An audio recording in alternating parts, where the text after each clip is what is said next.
৭৪তম গণৰাজ্য দিৱসৰ শুভেচ্ছা জ্ঞাপন কৰিছোঁ।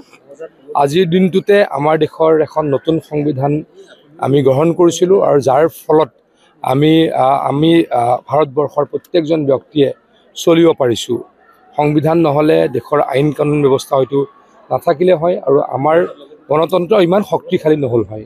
বাবা চাহেব ভীমৰাও আম্বেদকাৰ লগতে যিসকল আমাৰ সংবিধান প্ৰণেতা আছিল, সংবিধান সমিতিৰ সদস্য আছিল, প্ৰত্যেকজনক শ্ৰদ্ধাৰে সোঁৱৰিছোঁ আৰু দেশখন আগুৱাই যাওক তাৰ কাৰণে ভগৱানৰ ওচৰত প্ৰাৰ্থনা কৰিছোঁ। আমি প্ৰায় ৩৫০ কিলোমিটাৰ নতুন মথাউৰি বনাম আৰু ব্ৰহ্মপুত্ৰ বা অন্য নদীৰ প্ৰতিৰোধৰ যথেষ্ট কাম ইতিমধ্যে আমি হাতত লৈছোঁ। আমি তেজপুৰৰ পৰা আমাৰ প্ৰায় ২০ কিলোমিটাৰ অঞ্চল আমি এই অঞ্চলত য'ত গৰাখহনীয়া আছে আমি এইখিনিও কাম আৰম্ভ কৰিম। মুঠৰ ওপৰত ৰাইজৰ কাৰণে যথেষ্ট কাম কৰিবলৈকে প্ৰয়াস কৰিছোঁ, চেষ্টা কৰিছোঁ। ৭৪তম গণৰাজ্য দিৱসৰ শুভেচ্ছা জ্ঞাপন কৰিছোঁ।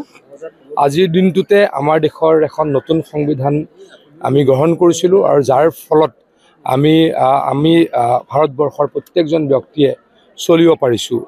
সংবিধান নহ'লে দেশৰ আইন কানুন ব্যৱস্থা হয়তো নাথাকিলে হয় আৰু আমাৰ গণতন্ত্ৰ ইমান শক্তিশালী নহ'ল হয়। বাবা চাহেব ভীমৰাও আম্বেদকাৰ লগতে যিসকল আমাৰ সংবিধান প্ৰণেতা আছিল, সংবিধান সমিতিৰ সদস্য আছিল, প্ৰত্যেকজনক শ্ৰদ্ধাৰে সোঁৱৰিছোঁ আৰু দেশখন আগুৱাই যাওক তাৰ কাৰণে ভগৱানৰ ওচৰত প্ৰাৰ্থনা কৰিছোঁ। আমি প্ৰায় ৩৫০ কিলোমিটাৰ নতুন মথাউৰি বনাম আৰু ব্ৰহ্মপুত্ৰ বা অন্য নদীৰ প্ৰতিৰোধৰ যথেষ্ট কাম ইতিমধ্যে আমি হাতত লৈছোঁ। আমি তেজপুৰৰ পৰা আমাৰ প্ৰায় ২০ কিলোমিটাৰ অঞ্চল আমি এই অঞ্চলত য'ত গৰাখহনীয়া আছে আমি এইখিনিও কাম আৰম্ভ কৰিম। মুঠৰ ওপৰত ৰাইজৰ কাৰণে যথেষ্ট কাম কৰিবলৈকে প্ৰয়াস কৰিছোঁ, চেষ্টা কৰিছোঁ। ৭৪তম গণৰাজ্য দিৱসৰ শুভেচ্ছা জ্ঞাপন কৰিছোঁ।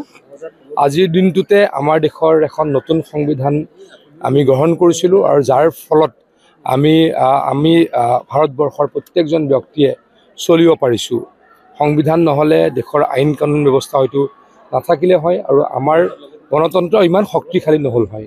বাবা চাহেব ভীমৰাও আম্বেদকাৰ লগতে যিসকল আমাৰ সংবিধান প্ৰণেতা আছিল, সংবিধান সমিতিৰ সদস্য আছিল, প্ৰত্যেকজনক শ্ৰদ্ধাৰে সোঁৱৰিছোঁ আৰু দেশখন আগুৱাই যাওক তাৰ কাৰণে ভগৱানৰ ওচৰত প্ৰাৰ্থনা কৰিছোঁ। আমি প্ৰায় ৩৫০ কিলোমিটাৰ নতুন মথাউৰি বনাম আৰু ব্ৰহ্মপুত্ৰ বা অন্য নদীৰ প্ৰতিৰোধৰ যথেষ্ট কাম ইতিমধ্যে আমি হাতত লৈছোঁ। আমি তেজপুৰৰ পৰা আমাৰ প্ৰায় ২০ কিলোমিটাৰ অঞ্চল আমি এই অঞ্চলত য'ত গৰাখহনীয়া আছে আমি এইখিনিও কাম আৰম্ভ কৰিম। মুঠৰ ওপৰত ৰাইজৰ কাৰণে যথেষ্ট কাম কৰিবলৈকে প্ৰয়াস কৰিছোঁ, চেষ্টা কৰিছোঁ।